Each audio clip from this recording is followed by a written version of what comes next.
আসসালামু আলাইকুম। চলে আসলাম আজকে আরেকটি আপনার গ্রামের মাহফিলের মেলার মধ্যে। মেলাটা বিশাল বড়। মাহফিলটাও কিন্তু ছোটখাটো মাহফিল না, অনেক বড় মাহফিল। কারণ এখানে সবসময় বড় মাহফিল আয়োজন করা হয়। আর এটা হচ্ছে আসলে মাহফিলের যে যাওয়ার রাস্তা, এই রাস্তা দিয়ে একসময় মানুষ হাঁটতো না ভয়ে। কারণ দিঘির পাড় বললেই মানুষ ভয় পেয়ে যেত।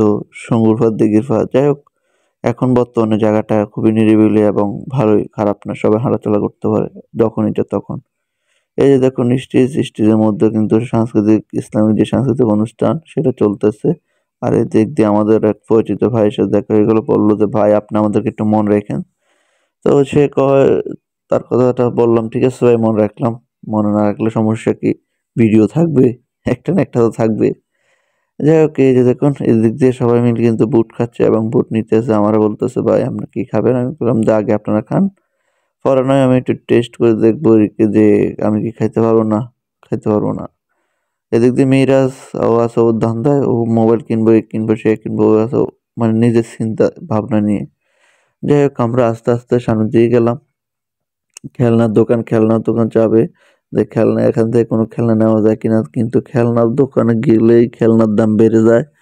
এটা আমাদেরকে জানতে হবে। তো এটা শেষ করে আমরা আসলাম আবার আচারের দোকানে। আপনারা দেখতেছেন আচার সারি সারি ভাবে বিভিন্ন রঙের আচার, বিভিন্ন স্বাদের আচার। আপনারাও ইচ্ছা করলে যে যা পারেন খেতে পারেন, তবে টাকা দিয়ে যাবেন।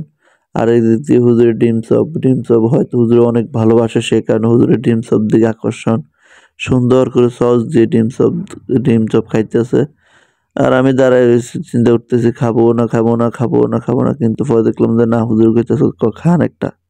টিয়া আনাদা লাগতো না, টিয়া আইতি মানে টেনশন করিলেন না। তো আমি লইলাম, বিসমিল্লাহ করে আল্লাহর নাম লই খাওয়া শুরু করছি। তো যাই হোক, ডিম সব খাওয়া দাওয়া শেষ করে এবার গেলাম ফুচকার দোকানের দিকে, কিন্তু না, সেখানে গিয়ে ছাত্রের সাথে দেখা এবং ছাত্রের সাথে কথা বলতে বলতে টাইম শেষ হয়ে গেছে। কিন্তু ফুচকা খাবো না, কারণ ফুচকা হালিম এগুলো একটু বেশি খাই না আমি। যাই হোক, বুট মুড়ির দোকানে চলে আসলাম। এই যে বুট বাদামের দোকান, আপনার বুট বাদাম এখানে কিন্তু সারিভাবে বুট বাদাম মিষ্টি সবকিছু রাখা আছে, গজা। আসলে এই যে দেখুন, আমরা একটা মিষ্টি ট্রাই করতেছি। আসলে আমার কাছে এই মিষ্টিটা খুব ভালো লাগে, সে কারণে আমি সবসময় বেশিরভাগ সময় গেলে এই মিষ্টিটা খাওয়ার জন্য চেষ্টা করি। মিষ্টি আমার থেকে খুব ভালো লাগে। তো মিষ্টি খাওয়া দাওয়া শেষ করে আবার চলে আসলাম বুট মুড়ি খাওয়ার জন্য। সবাই মিলে দিলে বলে বুট মুড়ি খাবে, কারণ অনেকের নাকি আবার মানে বুট মুড়ি খাইতে ভালো লাগে, সরি জালমুড়ি খাইতে ভালো লাগে। তো সে কারণে হুজুর বলতেছে জালমুড়ি খাওয়া হবে। তো শুভ কইতেছে ভাই আমি একটু বেশি করে খেয়ে মরিচ বাড়া দিন। তো আমি ভাইকে বললাম ভাই একটু মরিচটা বাড়ায় দিয়েন, আজকে তারা বুট মুড়ি খাবে। কিন্তু বুট মুড়ি লাস্টে খাওয়ার পরে একটা চেহারার দিকে তাকান যায় না, মানে এমন অবস্থা হয়েছে এক একটা। মানে আপনারা যদি পুরো ভিডিওটা দেখেন অবশ্যই বুঝতে পারবেন যে মানে কি কি হয়েছে আমাদের এই মাহফিল। গান শুভ অলরেডি ঘামাই গেছে ছাল।